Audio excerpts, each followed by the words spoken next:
Hi everybody! Today's lesson is going to be looking at the marketing mix. Now, the marketing mix is using the 4P's to ensure that the product is successful.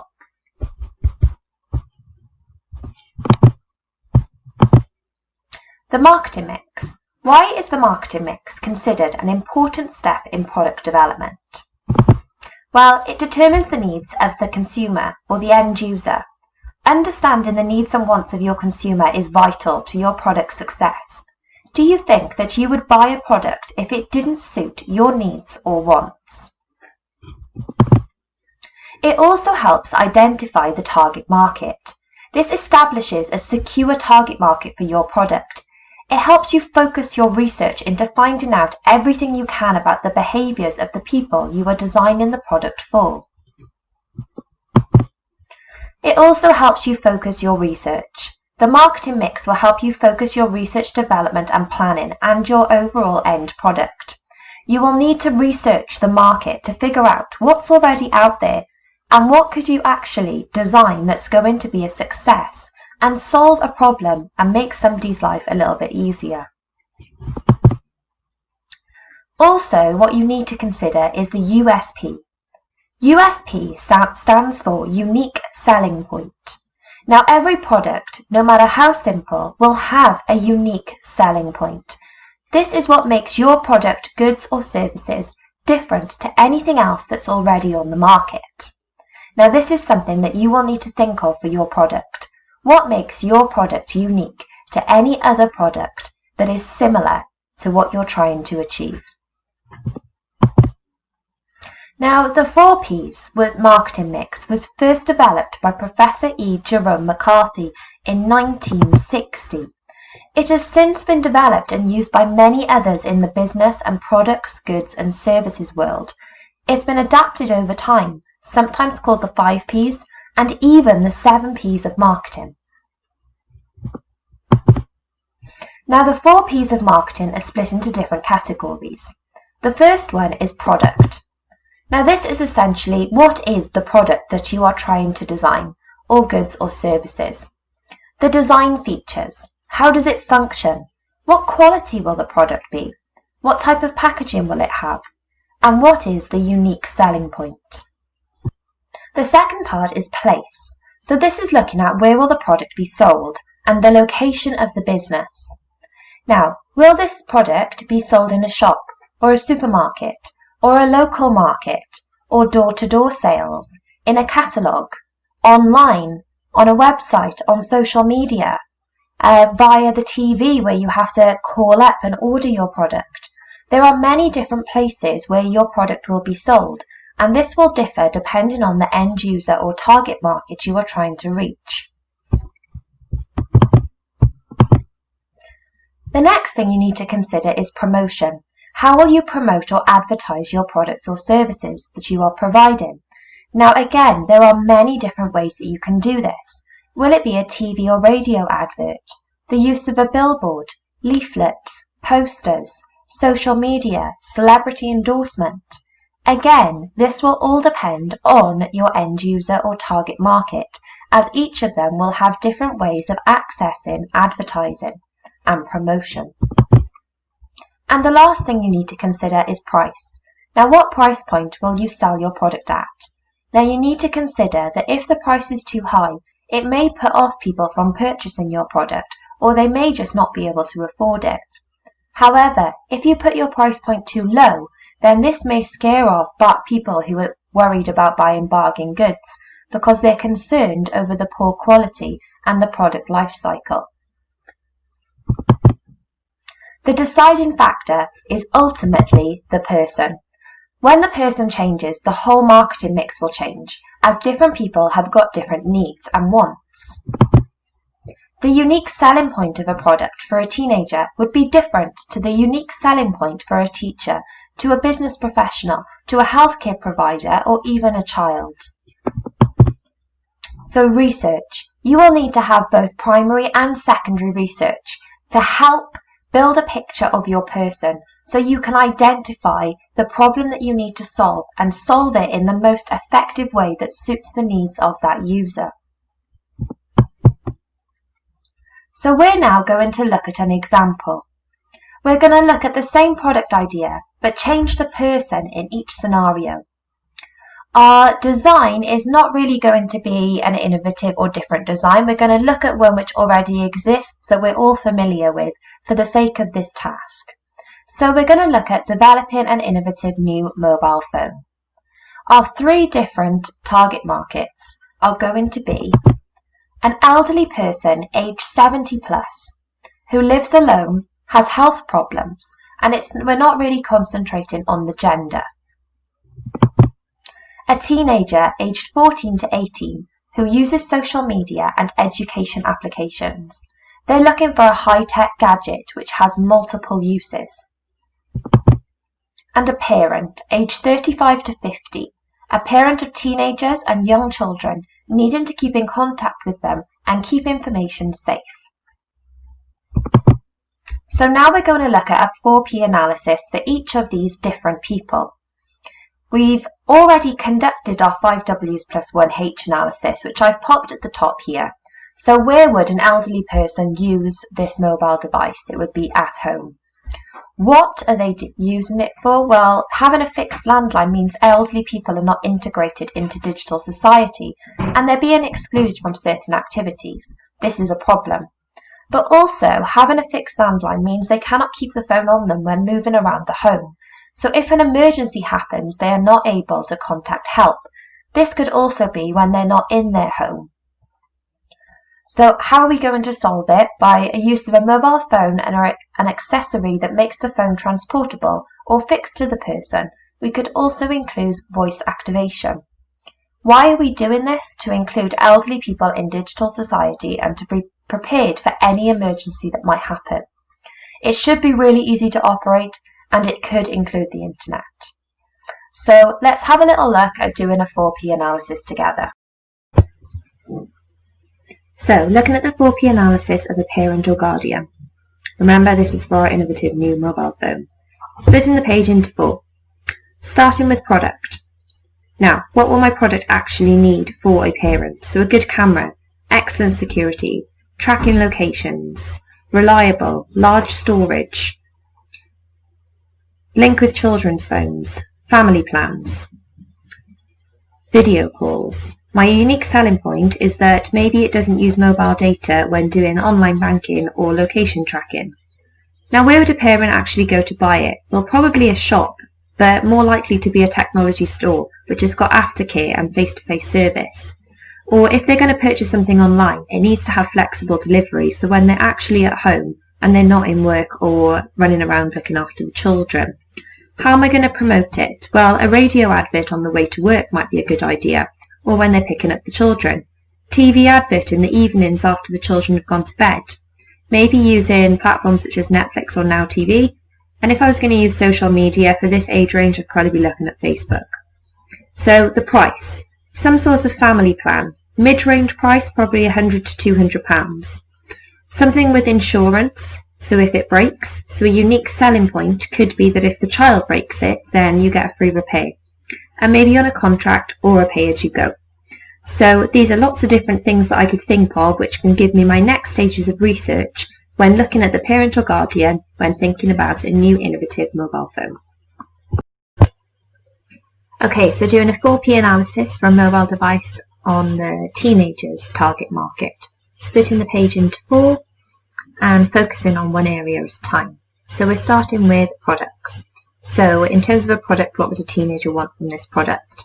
Now, sometimes you might find it easier to do a quick little sketch. Now, this is not what the product would actually look like. This is just helping you formulate your ideas. So I've got slimline, maybe made out of a metal design or an aluminium design, high resolution screen, 5G technology, space and storage, video, customizable, something completely new, something with multifunction, and that it's reliable and that it's fast. That it's got education apps on there as well as social media, and maybe the USP is that it's actually going to be sustainable and eco-friendly.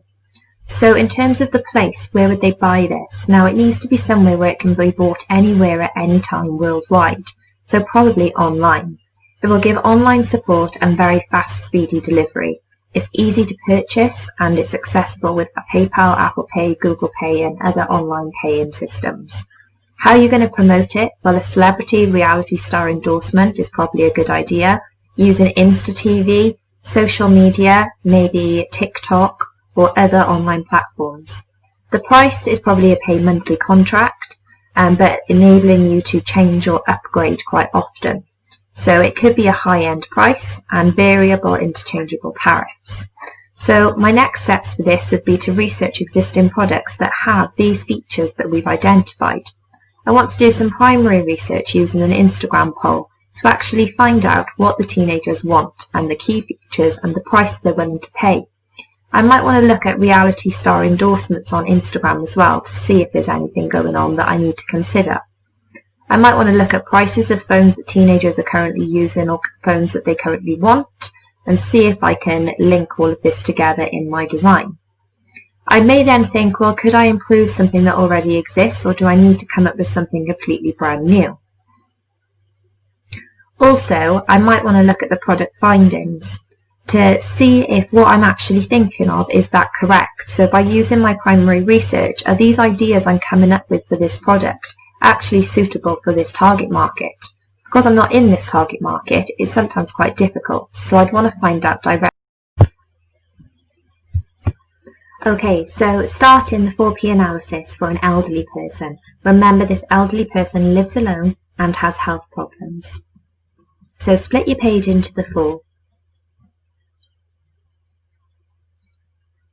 Now, to start with, we're going to look at the product. So what would an elderly person, 70 plus, who lives at home with health conditions want from a mobile phone? That it's easy to use, reliable, has good signal, voice control, a large screen. And maybe the USP is to link it directly to emergency and healthcare providers so they can access and track their health and well-being via the mobile device. So then we need to look at where would the elderly person purchase this. Now, probably from a shop or a local supermarket or even a hospital or medical facility. They also might have a catalogue in the post or a leaflet that they might want to phone a number and purchase it from. So it's all going to be local. Then considering how an elderly person could access promotion of your product to actually get an elderly person to buy this product from you. Now, promotion is not going to be online or via social media, so it's probably going to be on something like a TV advert, the radio or the bus or a poster in a healthcare facility. Then, when considering the price point, you need to really consider how much an elderly person's income have. So they're on a pension, this might be a state pension, but they might also have a private pension. They could also have a small part-time job to help with their phones. So it needs to be low cost. Also needs to have low running costs. So you're probably looking between £20 to £100.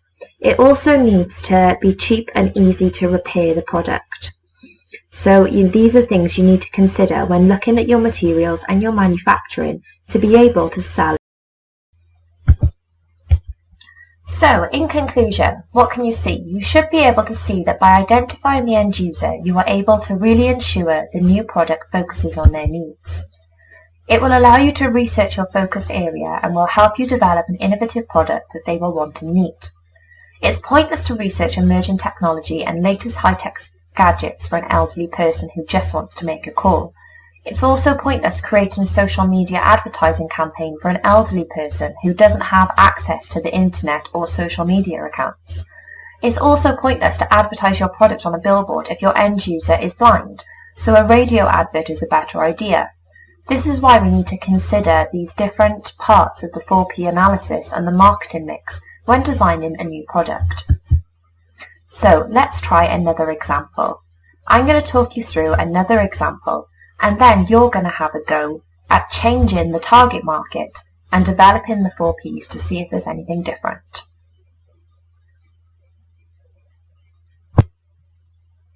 Okay, so looking at a 17-year-old girl. Splitting the page into 4, writing down my headings. With product, I'm just going to do some notes on the side. So what are the design features, the function and the USP as a reminder? Now we're looking at storage containers. So now I'm going to think, what type of storage container will a 17-year-old girl want? I'm thinking of the design features and the function, so it helped me by just doing a little quick sketch, thinking of what things could be included. Now, the unique selling point here is the magnetic base, so you can have lots of different pots attached to it and it's fully customizable. So I then thought, well, a secret container, integrating technology, so those are in my products. The place, where would a 17-year-old girl buy something from? An Instagram shop, Etsy or other independent retailer, or a clothes store? Promoting it, YouTube tutorials, celebrity endorsements, and adverts that include before and after. The price, low cost, because 17-year-old girls seem to be quite independent, so they want to buy it themselves. You can buy other accessories to go with it, which will increase the cost, but £5 to £20.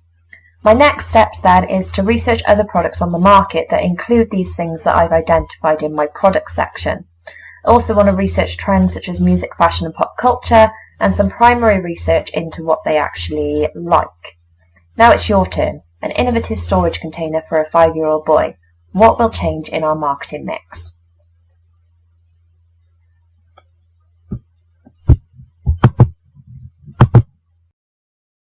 Now get a pen and paper. It's your turn. I will pause for a few seconds while you get your pen and paper ready. Now your task with your pen and paper is to conduct a 4P analysis. I would like you to change the target market to a 5-year-old boy. So write in the middle of your page, 5-year-old boy. Now split your page into 4. Put the titles in: product, price, promotion, and place.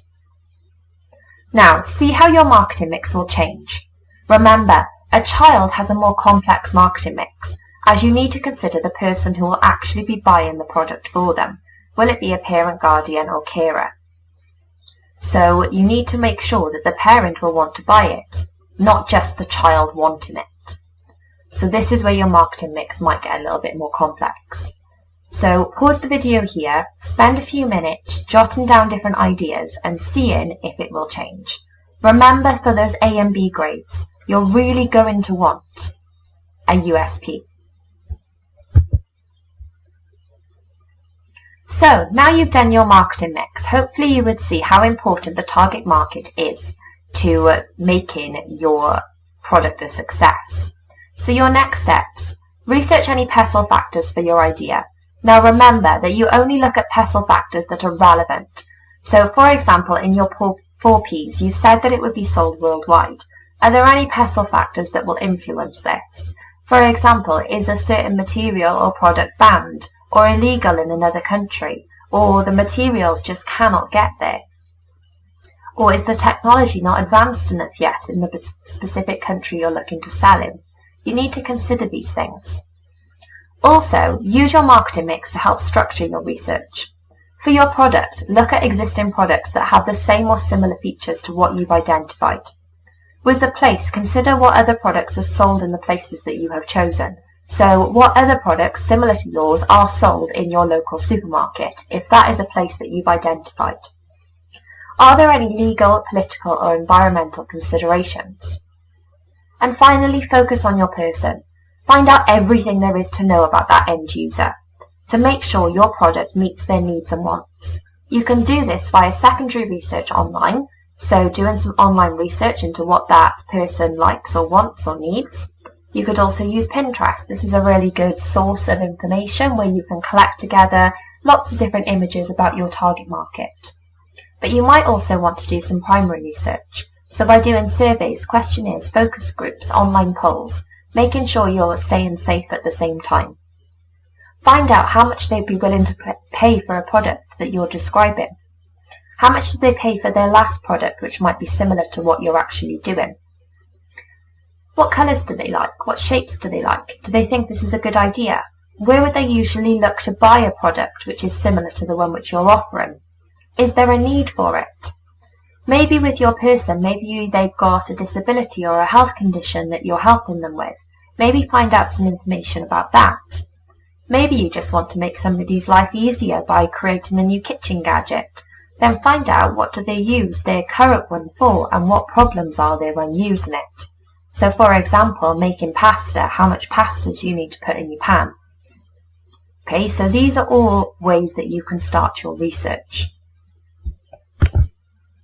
So as a reminder, if you want that A and B grade, you really need to consider that unique selling point. Include your USP in your marketing mix. This is what makes your idea different to those that are already out there. So with the product, what makes your idea different? What makes your product different?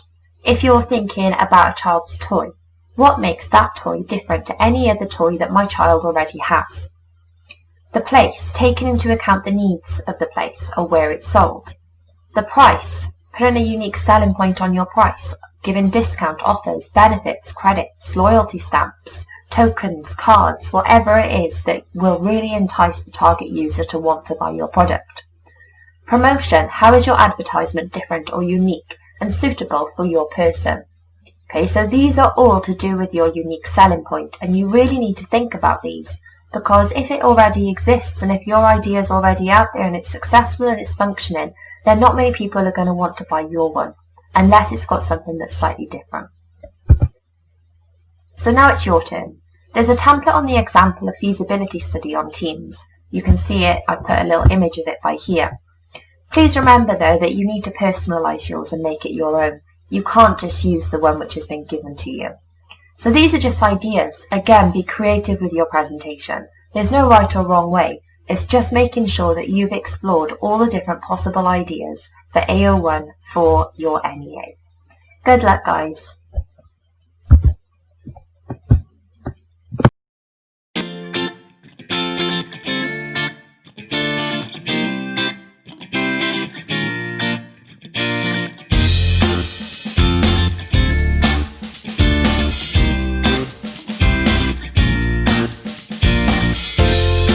Okay, so hopefully you now understand the 4P's and the marketing mix and how it is helpful in deciding on your product, your target market, focusing your research and leading you on to the next stage of your product. If you need some more help and support, or you would like some more practice on the 4P marketing mix, I've included some extra worksheets in the file section looking at different products so you can have a go at doing the marketing mix for the different products. Thanks guys, and I'm excited to see what you come up with. Bye!